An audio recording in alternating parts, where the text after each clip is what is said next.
Welcome to Consider Yourself Hugged, a place to find comfort and support as you navigate your mental and emotional well being. Sit back and relax, unless you're driving, and get ready for this week's hug. Here we are back for, I guess it's week 2 of are we calling this AI Unlocked series? I'm not sure we ever said that, but that's what we came up with. I think that's what we came up with. Yeah, AI Unlocked for mental health and um, Well-being. well-being. Yes. Yeah. So Michelle and I, as you always know, we talk first. So we're gonna start this part with just a little demonstration, but I'll let you kind of explain it and then I'll pick up on it. And so, I mean, of course, as I said last time, I'm definitely on a steeper learning curve when it comes to AI than Tammy, and it's been, so informative getting to talk with Tammy and getting to talk to her son Jamie, which we're gonna incorporate part of an interview we did with him today. So, like, I'm always trying to kind of understand what different ways can we use AI to help with Mhm. emotional and mental well-being. And so I was asking Chat GPT some things this morning just to kind of see what the response would be. And one of the things that I put in to Chat GPT is sometimes I feel like no one loves me. What should I do? So I'm just asking it kind of basic questions. I think another question that would be a great example is, sometimes I feel lonely. What should I do? Because these are things that like people have indicated, like the amount of loneliness that people feel now, like those Yes. statistics are going up. And Right. so I'm gonna have you, Tammy, like put it in because Okay. Tammy has the version of Chat GPT that will respond with a voice. Mine right now does not. I'm gonna sign up for after learning all this through this series. I'm gonna sign up for the paid version of Chat GPT, but I haven't yet. So I'll have you ask it and see what it says. I'm going to, and we're still saying this does not replace therapy per se, but if you just need, like, if I don't have Michelle to run something past, this could be my next thing. So, um, let me show you so it's gonna come up and Hey there, how can I assist you today? I was feeling today like nobody really loves me or cares about me. What can I do? I'm really sorry you're feeling this way. Remember, feelings like this can be overwhelming, but they often pass. Try reaching out to someone you trust, even if it's just for a chat. You matter, and you're not alone. If you'd like, we can talk more about what you're going through. I would like to talk more. I'm not really sure how to start. Maybe you could ask me some questions. Of course, I'm here for you. What's been on your mind lately? Are there specific things that have been weighing you down, or situations that have made you feel this way? Yes, I feel like the people in my life um, don't really appreciate me or care about me when I'm going through tough things, and it's hurtful. That sounds really tough, and I'm sorry you're feeling that way. It's natural to want to feel appreciated and supported, especially during difficult times. Have you been able to share your feelings with anyone close to you? Sometimes opening up can help others understand what you're going through.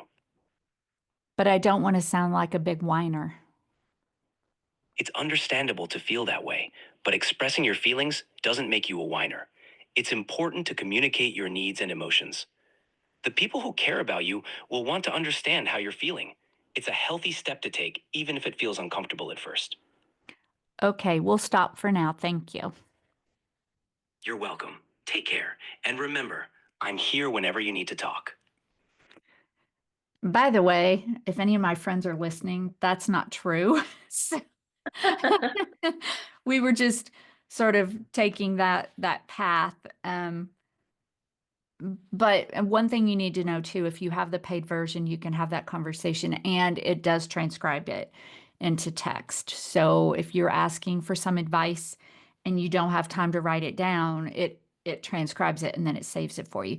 One thing I did learn is and maybe this has changed since the last time I tried, but if I want to go back to that conversation, I can't, I don't think I can start right back into the verbal part of the conversation. I think I have to start all over.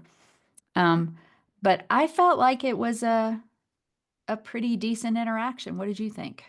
Yeah, I feel like it was therapeutic. It definitely followed all of the therapeutic things that you would say. It also talked about like reaching out for help if you need it, talking to someone else. So again, kind of like you said, like we're not saying that this replaces anything.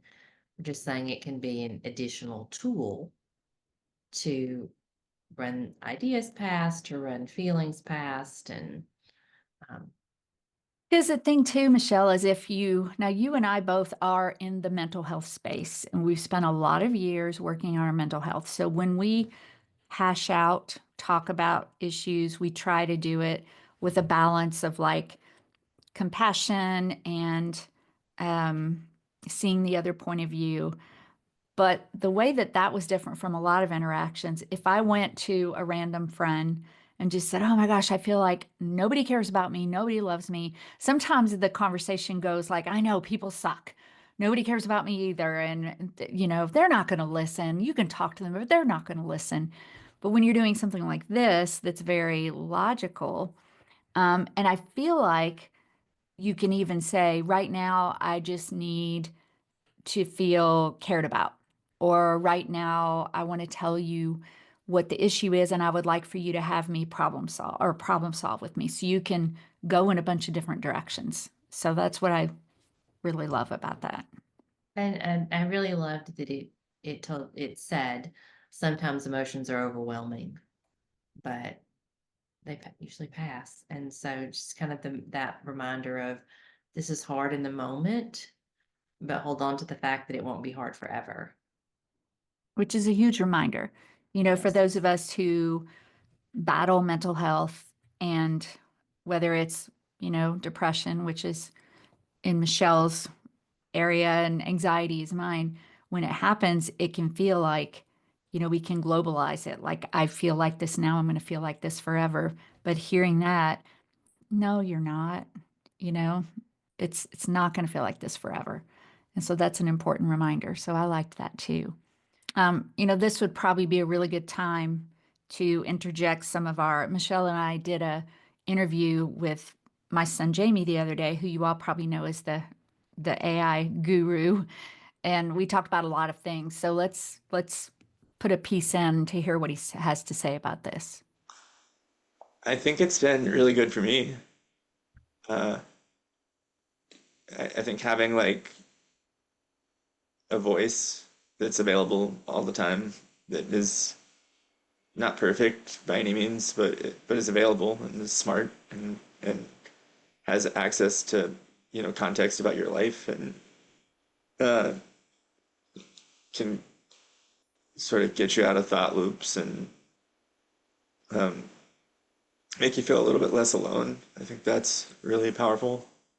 And I think for me, I feel like probably one of the overriding legacies that AI has had in my life has just made me feel a lot more normal.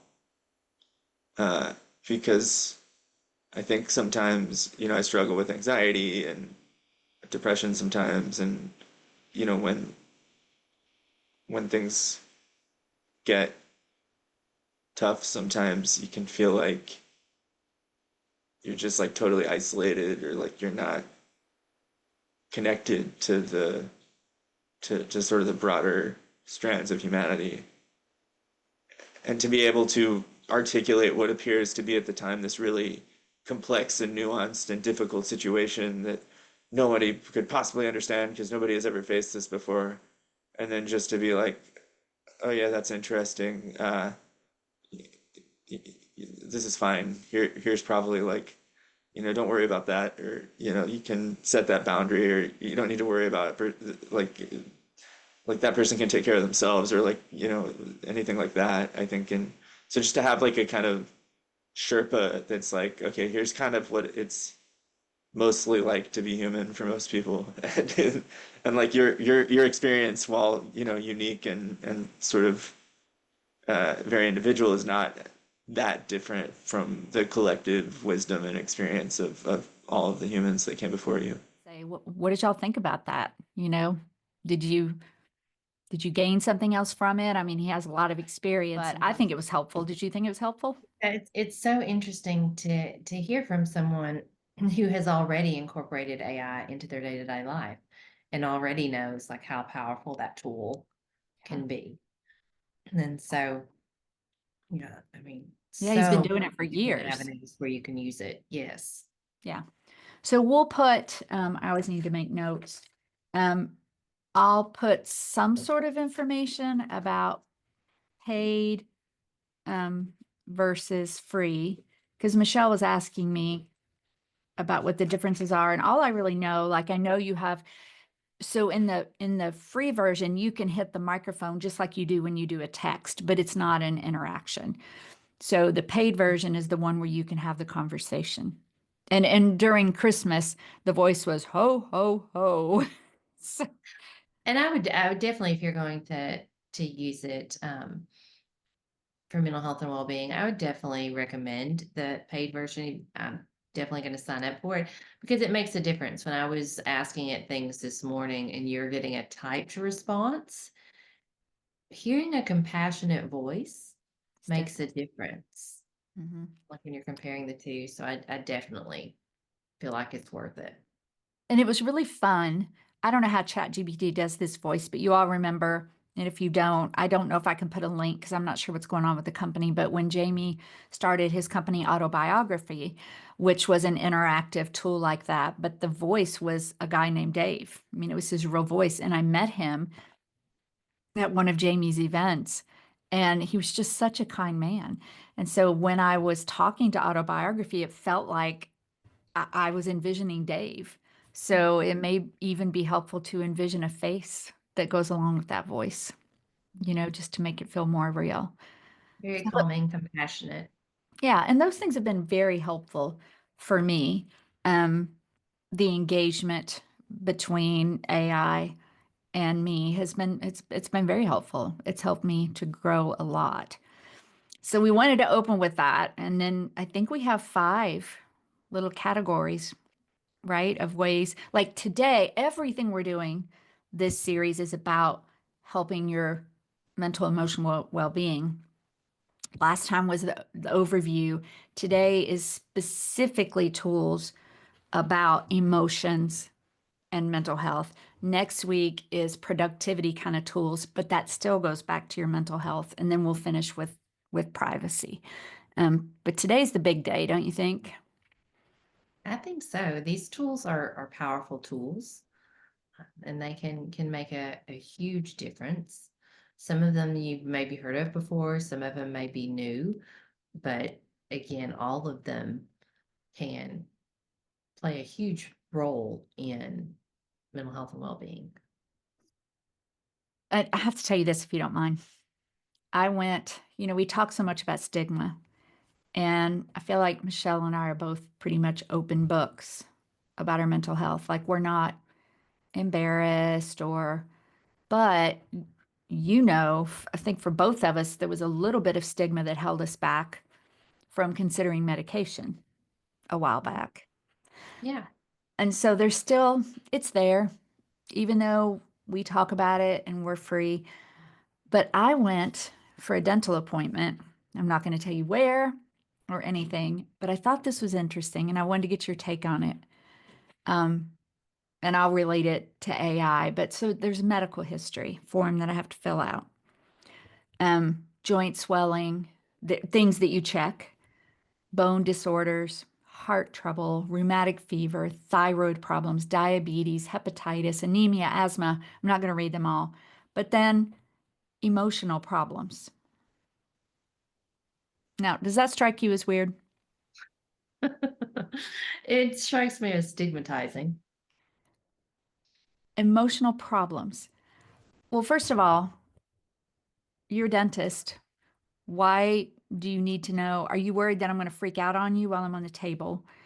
If it had said history of mental health disorders, anxiety disorders, anything but emotional problems, and it's not about being offended. I just thought, well, that's interesting. And so, It, I was just going to say, we've talked so much about how mental health is treated differently than physical health yes. And so, yeah, I think there are so many other ways that you could put that.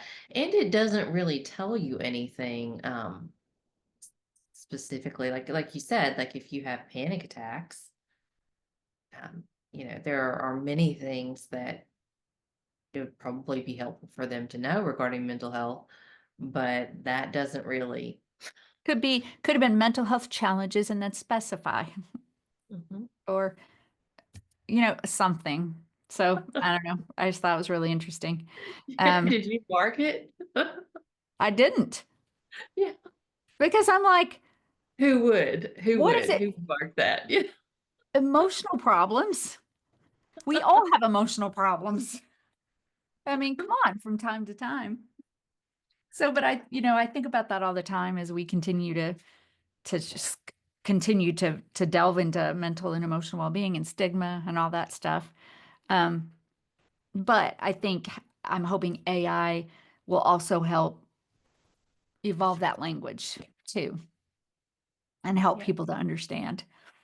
All right, so you want to just talk about that I have two stories that I want to share for our number 5 that we're going to talk about today. Do you want to take any of these first 4 that are particularly important to you? So we have AI for stress and anxiety management, and then for mood tracking and self-awareness, for building positive habits, for sleep and relaxation, and then I have one for, the last one is the one I'm excited to, for navigating difficult, potentially emotional conversations. So I will start out talking about a couple of the AI tools for wellness. Some of them I'm not as familiar with because some of them are tools that you suggested. So I'll definitely let you share about those. But there are a couple of things I know that's been really, really helpful in the AI realm. And I'm going to start out with sleep cycle and just start out with AI tools that are Is really that highly is recommended. that a tool or are you just talking about sleep cycle? I'm going to talk about tools for sleep cycle Okay. that can be helpful. I was at a conference recently. It was a Mass General conference, and one of the things that they also recommended is a tool. It's called and it's based on CBT for insomnia, which is cognitive behavioral therapy for insomnia. And it's really difficult like to find someone in person to do in-person CBT for insomnia, but there's some really good tools, and I'm going to list a couple of them. Sorry, I have to sneeze. No, you just saw me for both. This morning it occurred to me I was thinking that I wasn't getting over this sinus cold, but that's not it. We went right from a cold into allergy season, and you suffer more than I do. So Oh, it's yeah, and bless you. I didn't take my allergy medicine this morning, and I know You tell me that every day. I probably do. I probably do. I'm sorry. Set a But reminder so you can take care of yourself. the CBT-I coach is a really good app that helps with sleep cycle, that helps with regulating sleep for people who have difficulty with sleep. And then there's another one that is called the CBT coach You're going to send that, these to me, right? To put in the show notes. yes, yeah. Okay. But the main one that's used a lot is the CBT-I coach. Um, and it has a variety of different things. It will look at different patterns and help to kind of figure out, hone in on where some of the difficulty is. CBTI for insomnia is a great program that was developed, I believe, by Mass General. Initially, they did the research, and it originally is like a 6-week course that you can do and go through, and like it takes you through different things learning wise. But this app has been shown to be really powerful and effective. So um when it comes to sleep, I don't think people even consider, like, how could AI help with my insomnia? How could that be something that interaction wise could be I haven't helpful? thought about it before. Yeah, yeah. I mean, and then we've mentioned many times the How We Feel app, and it'll ask you several times a day how you feeling. I've recommended it to friends. I've had people tell me that it's really been like life changing, because oftentimes during the day we don't check in with ourselves to see how we're feeling. I've told the story before about how I like was having some like lower mid back pain, and I'm like, where is that even coming from? And then I realized it was the way I was sitting at work, and kind of like a tense, like on edge um way I was sitting. And that's when I realized, I have to check in with myself during the day. I have to check in with myself, my body. I can't ever get so busy that I don't pay attention to like how Yeah. I'm doing. And so the How You Feel app is a good check-in. It's just a reminder. It'll pop up and give you a notification, Mhm. and it has you stop regardless how busy you are, and just kind of to ask yourself, how am I? How does my body feel? How tense am I? Um, what kind of things am I feeling in my body? And you can tell it how often you want it to check in with you. And I think Yes. we mentioned before too that it is now incorporated. Um, the real AI part of it is if you want to talk. So there's a journaling component. It just has everything in there. And Yes. as you're journaling, it'll say, do you want to go deeper? And it'll ask you questions. Um, and then we talked about this before. It'll give you a summary at the end of the week, which is so amazing because you can look and see where was I at my most, my utmost positive time? When did I struggle the most? Who was I with? What was I doing? Because it asks you all those questions. Yeah. Yeah. And you put them all in there.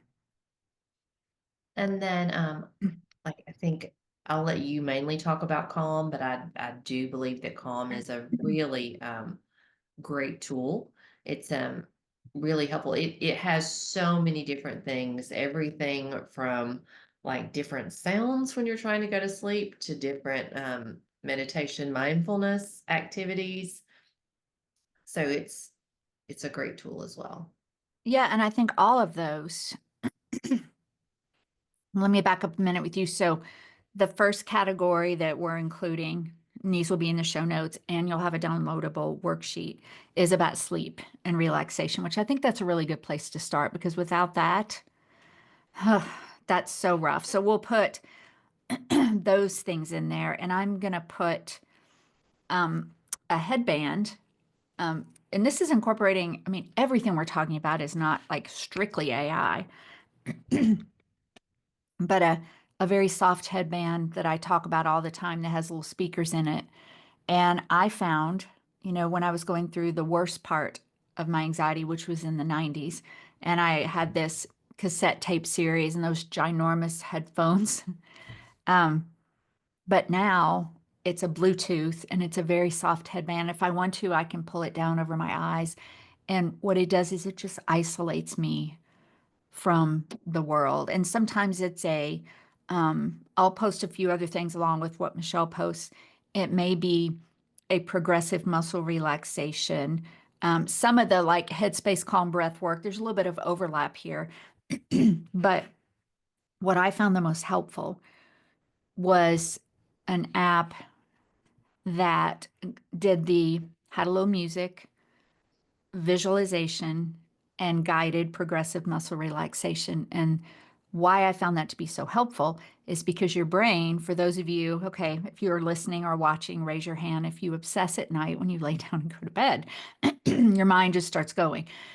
But when you start training your brain to, if you have someone telling you how to progressively relax your muscles, they're guiding you to breathe. You have a little music, a visualization, maybe some nature sounds. It is very hard to obsess and worry when you are being given instructions and you're doing a task. And what I found was I did not fall asleep the first time I ever did it, nor the second, nor the third. I mean, I don't know, but eventually I found that toward the end I was getting sleepy, and then I would fall asleep before the end. So what you're really doing is retraining your brain to go to sleep. And these AI generated, like personalized kind of things can be very helpful. So we'll start with sleep. And then Michelle transitioned to the mood tracking and self awareness. So that's almost like a proactive kind of thing. With the How We Feel app, there are a couple of others that we'll put in there. We've talked about how we feel over and over again, but there are others, but we're still going to put it in there. And then you came on to the third area is managing your challenges and anxiety. So this is where it kind of relates to some of the sleep things, but having AI driven apps that help with guided meditation and breathing. And those are things like Headspace, Calm. If you are employed, and there's one called Breathwork, there are AI powered journaling apps that we will put on there. But if you are employed, check with, like, do you have an EAP program? And oftentimes, or any sort of wellness initiative in your company, and oftentimes some of these apps are provided free. So definitely check into that. And then even using ChatGPT as a type of journaling for yourself. And Michelle and I think both find, well, I guess I should just speak for myself. When I'm on a walk is when that's when I did all of the autobiography. The app that helped me, was the voice of Dave, and he would ask me questions. And it was when I was walking is when I found the most success with that. So yeah, that was the third thing. And do you have any thoughts about that? Uh, Thoughts about Oh, just the AI for challenge and anxiety management, the guided meditations, breathing, Headspace, Calm, breath work, journaling with ChatGPT. I think because I've used autobiographer as well, and it's like I agree, like the journaling aspect of those things, especially like as you're talking and you're saying things out loud, it's really powerful. I mean, I would highly recommend um, those tools as well. And I think that when it comes to determining what is AI, we're talking about a whole lot of things that I think some people wouldn't even consider AI, but we're talking about different apps and so forth that will adjust and that will personalize some things for you, and that will that you can ask different things of, or can you tell me more about, like those kinds of things. And I think sometimes people don't necessarily even realize that's a version of AI. And so, Right. yeah, I think that would be the one of the main points we're trying to make, is that these things aren't exactly new. Sorry, I had to cough. Oh no, that these things aren't exactly new, and hopefully that helps a little bit take away the intimidation factor. Because I know if someone were just to say to me, I want you to start using AI, I'd be like,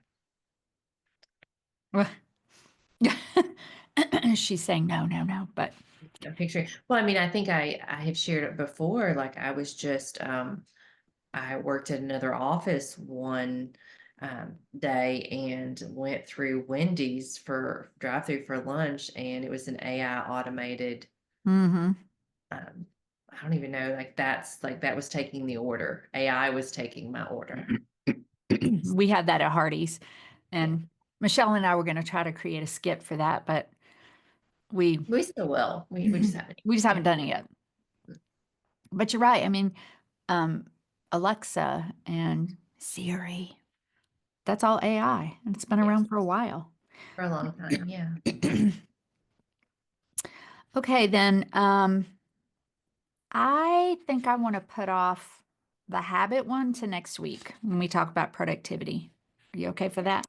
Oh yeah, I think that's good. Okay, because I really want to spend a few minutes on our fourth one, which is using AI to navigate difficult conversations. You know, it's those difficult conversations can be boundary setting, it can be conflict. I need to cough. Sorry about that. Feedback. And we're on the sometimes we're on the we feel someone else is like wronged us or we're upset and we need to talk to them. And sometimes we're the person who has done the wrong and we need to talk to somebody else. And they're both strange. So I have two quick stories. One of them, I hope my person in my world is going to watch. I'm going to try to say them so there's not any like somebody saying, huh, is this a woman she knows? Who is this? But it's someone I know. They have a job and they have a supervisor who is very aggressive. And so, example, if my friend makes an error, this is one example that they told me that they came over and said, pull that piece of paper out. And they pulled a piece of paper out and they said, do you see that direction on that piece of paper? And my friend was like, yes. And the supervisor said, then why didn't you do it? Very aggressive. And that's not, I mean, this happens over and over. And my friend is a very calm, calm spirit, easily rattled, very kind. And we were talking and they feel like that's just the way it is. And I was like, you don't, that deserves a conversation. Like there's a boundary when we talk about boundaries between someone just being just overly assertive and having a certain personality style and being kind of abusive. And it feels like the supervisor crosses the line frequently in front of people, raising their voice. And so I was telling my friend, I said, you know, ChatGPT can help you to script out a conversation to have with this person. So, should we do it? Yes. Okay. Here we go. I'm going back to voice mode. All right, switching to voice mode. How can I help you today? I have a supervisor who comes across as rather abusive, pointing out my mistakes in front of people, being sarcastic with me, mocking me. The last time I made a mistake, they came over and said, get that piece of paper out. And I did. And then they said, you see that task? And I said, yes. And they said, well, then why didn't you do it? So it sort of felt me like they were leading me down this path of showing me what an idiot that I am. And it made me feel stupid. I want to talk to them. Can you help me script out a confident, assertive conversation? I'm sorry you're dealing with that. It sounds really tough. When talking to your supervisor, it's important to be clear and assertive. You might start by calmly expressing how their actions affect you.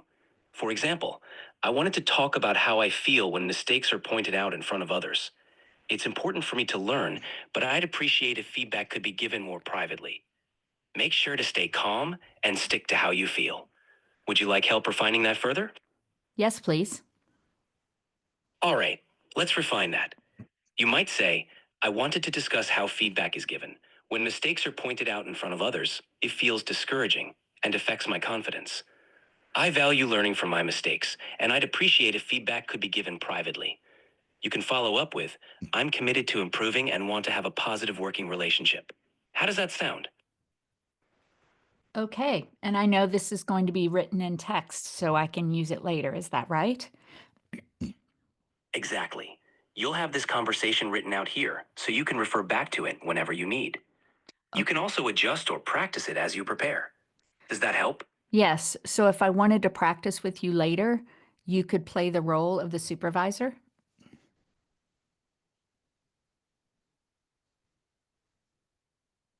Hello?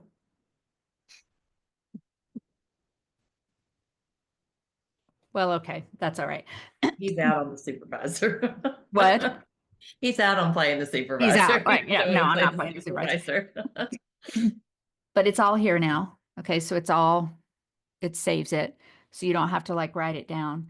Um, but the thing is I know this person is very hesitant to have a conversation, but to have something to interact with to help you tweak it, um, someone who's not involved, because, if they go to another employee, that other employee is probably going to be like, I know, what a jerk, da da da. And it's just not super helpful. So I found I'm a big old scripter of conversations. The other thing I've done before is there's a tool that I use called FIRR, FIRR. And so I've asked ChatGPT, by the way, the other big AI model like this is Claude, which maybe we'll talk a little bit about more next time. But I've said, okay, are you familiar with fur? And then actually they weren't. So I told them what it meant. And then I've scripted some fur conversations with ChatGPT. Fur is just a feedback model where you tell facts, impact, respect, and request. And it's been very helpful for me. So I hope that my friend is watching. And I hope that my friend, I mean, you can do this without the voice model, but like Michelle said, I think it feels better that way. It's more impactful. I mean, without question, it's more impactful. Well, and let's just ask one final thing. All right. If you need any more help or adjustments, just let me know. What I'd like to know is, would you be able to role play with me and play the role of the supervisor? Absolutely. We can do a role play. I'll take on the role of the supervisor. Whenever you're ready, you can start the conversation. Okay, we'll do that later. Thank you. Sure. Whenever you're ready. If you need. So I wasn't quite ready to do the role play, but you can do the role play. And that way you can get a few ideas of what the supervisor might say and then what you might be prepared for. So I think it's a great tool. Yeah, absolutely. So that was the first story. The second story involves me, and I actually just recorded it. I don't know if you saw it, Michelle, but I recorded it and put it in the private women's Facebook group. So I don't know if any of the client people who are involved in this watch the podcast, but I mean, I think it's fine, even if they do. So last week, I sorry, these allergies are killing me. I do the EAP webinars, and I was meeting with a client for tech check, like 15 minutes before the live session. They already had the deck, but when I loaded the deck, I showed them a meme that I sometimes use when I'm talking about mental health things. And the meme says, pull yourself up by your bootstraps, put your big girl panties on, you've got this. And I tell them that the reason I use it is because it shows language that's not helpful, like tough love, telling someone to pull themselves up by their bootstraps is usually not helpful. But also, it sounds encouraging to say, you've got this, but sometimes people don't got this. Well, one of the HR people in this tech check call was very upset, and she's like, "This is HR. You can't say put your panties on. We cannot do that." And I was like, "Okay, I'll take it out. It's not a problem." And then right before we logged out of the tech check, she said, "Dr. West, it really concerns me that you are considering using that. Do I need to worry about our session?" And I said, no, I took it out. It's all fine. So we logged into the session. We did it. It went really well. I even got a couple of emails. Um, but then the feedback from the company to their customer service rep was it went really well, but that I had intended to use this meme that had panties in it. And I was like, honestly, I was like, oh my gosh, I had a point to make, da da da. Why are they still talking about panties? And so I was a little bit like, ugh. Well, I've been listening to this book called Talk, which I've mentioned before, but I will put a link into it. It's by Allison Wood Brooks or Brooks Wood. She's a professor at Harvard. And I love her style, just so relational. But it's all about having small talk or conversations, difficult conversations. And one of the last chapters was about apologies. And I think I told Michelle this before, God for us, he brings, sometimes he helps me see things differently because what she said in that moment was not much different from anything I've heard about before with apologies. But it really struck me that I needed to apologize. And a couple of people that I talked to before I did it were like, why? Well, I talked on the Facebook video this morning that a couple of things. First of all, this woman did not know me. She just met me and she works in HR. Her job is to protect her team. And here she has this woman wanting to share this meme that says, put your big girl panties on. And we have very little time to discuss it. So, of course, it made her feel uncomfortable. And I thought, wow, second, think I was a little dismissive of her because I was frustrated. Third, I represent this employee assistance company. Like I work for them. I don't want the company to suffer. So, how does it relate here? Well, I asked ChatGPT if it was because Allison has like a really good method of what needs to be included when you're considering apologizing. And so I said, are you familiar with Allison Wood Brooks or Brooks Wood, whatever it is? And it took a minute, said yes. I said, can you help me? I gave him the situation and said, can you help me craft out a heartfelt apology based on her method? And so just like anytime it crafted it, I tweaked it, I made it what I wanted, and I emailed it. And both of the ladies who were involved were so gracious. And I think they were, I think they were really appreciative. And just real quickly, the four things that I learned from it were number one, apologizing helps build relationships, it builds trust. I think if I hadn't apologized, they probably wouldn't have. I don't know, even though the session went well, there was just this wedge there. The third thing is, I feel like it really helped me build my confidence to say, oh, yeah, I screwed up on that. I need to apologize and admit it. And it's okay that I can make a mistake. And then the last thing was, it really made me realize how prideful I was because I was like, in my head, I didn't say this out loud, but I know what I'm doing. Why are you second guessing me? You know, I'm a speaker. I've been doing this for 20 years. And it really made me realize the pride. But using the tool helped me take my thoughts, take a woman's book that I had just read and really appreciated it and craft all that together. And it was just so helpful for me. So I wanted to, and that is about mental and emotional well-being, right? Being able to use a tool and to do that. Yeah. So that's that. Yeah, I mean, amazing. A tool that wasn't created by the book, right? Like Right. before in the past, like if you may have had like an aid to go along with the book, but this is like a tool that will research and find what you're talking about and incorporate it. So yeah, very powerful. Yeah. And then take my personal story.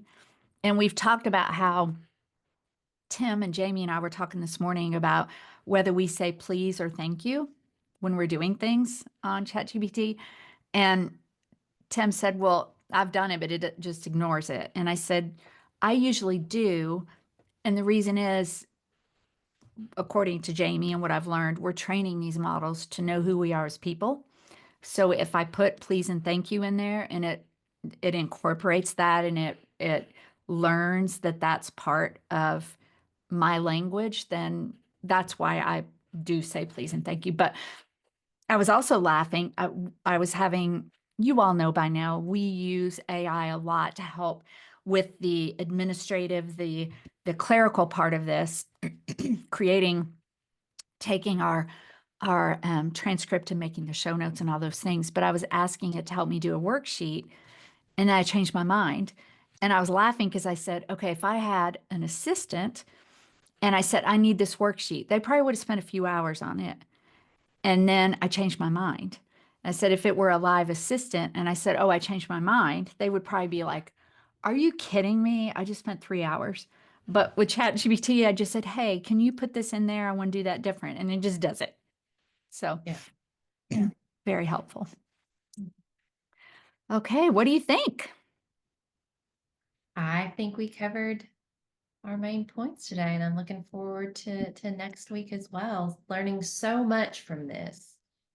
Yeah, me too, because even though we both use it and I use it a lot, it's still good to go deeper.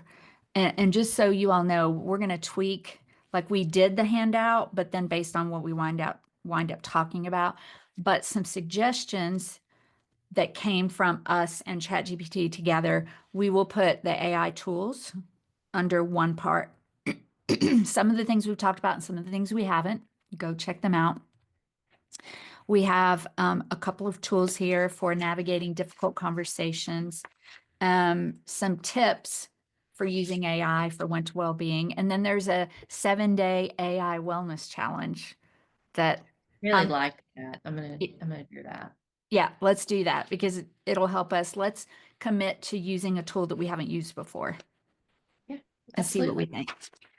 Yeah. And just so y'all know too, there was a section in here about ethical considerations and responsible AI use, which we're going to focus on in the last session, but still always remember we know and we're aware of, those ethical things. So just be careful, do what feels comfortable, baby steps, and reach out to us. We still have, the Ask the Expert. Jamie is always willing to answer any of your questions because we want this to be a good, helpful experience for you. All right, are we done? I think we're done for today. Yay. So Hope you enjoyed next it. week, what? I said, we hope you enjoyed it. Yeah. And I think so. We've done the overview. We had a little bit of fun. Did anybody play the game with the guess the object? If you did, let us know. So last week was kind of fun overview. This week we really went hard into specific mental and emotional health tools. Next week it'll be more about like the productivity tools to again help with your mental and emotional well-being. And then the final week we'll focus on privacy, ethical issues, all those things. All right. Okay. Well, then do all the things. Really do, I hope that those of you who are women, which is our predominant audience, but not all of you, I intend during our summer off, which will be sometime, we'll finish this in March. We'll probably do one sort of overview and goodbye in April, and then we'll probably come back in like August. But I really want to stay active in the group, recording videos, just doing content. So if you have not joined our private Facebook group, please go do that. Rate, download, share, send us ideas because we don't know what's going to happen in the next season and we'd love to hear. We're going to change like branding and all the things. So I guess that's it. Wonderful. So until next time, Consider yourself hugged. hugged. Bye.